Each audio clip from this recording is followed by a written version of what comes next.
PTI foreign funding case का फैसला 30 दिन में करने का हुक्म कल अदम करार दे दिया गया है। इस्लामाबाद हाई कोर्ट ने पीटीआई की इंट्रा कोर्ट अपील पर फैसला सुना दिया है।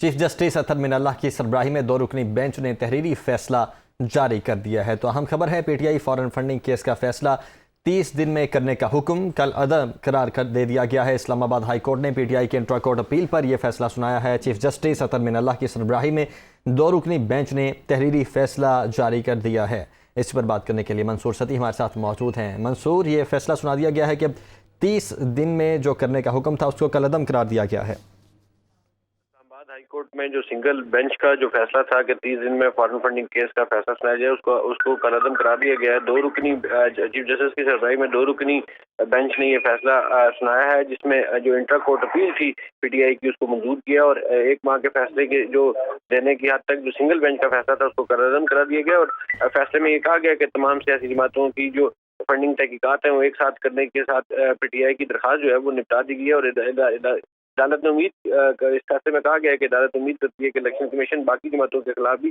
कार्रवाई मुनासिब वक्त में मुकम्मल करेगा। और इस हवाले से इलेक्शन कमीशन तक अभी तक कोई आर्डर पास नहीं किया गया। इलेक्शन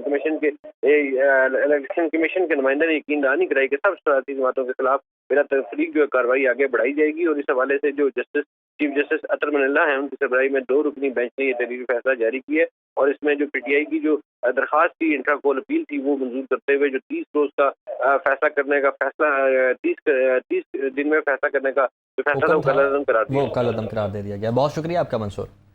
तो पीटीआई फॉरेन फंडिंग केस का फैसला 30 दिन में करने का हुक्म कल अदम करार दे दिया गया है। सिंगल बेंच का फैसला था जिसको अब कल अदम करार दिया गया है। इस्लामाबाद हाई कोर्ट ने पीटीआई के इंट्रा कोर्ट अपील पर यह फैसला सुनाया है। चीफ जस्टिस अतर मिनल्लाह की सरबराही में 2 रुकनी बेंच ने तहरीरी फैसला जारी कर दिया है।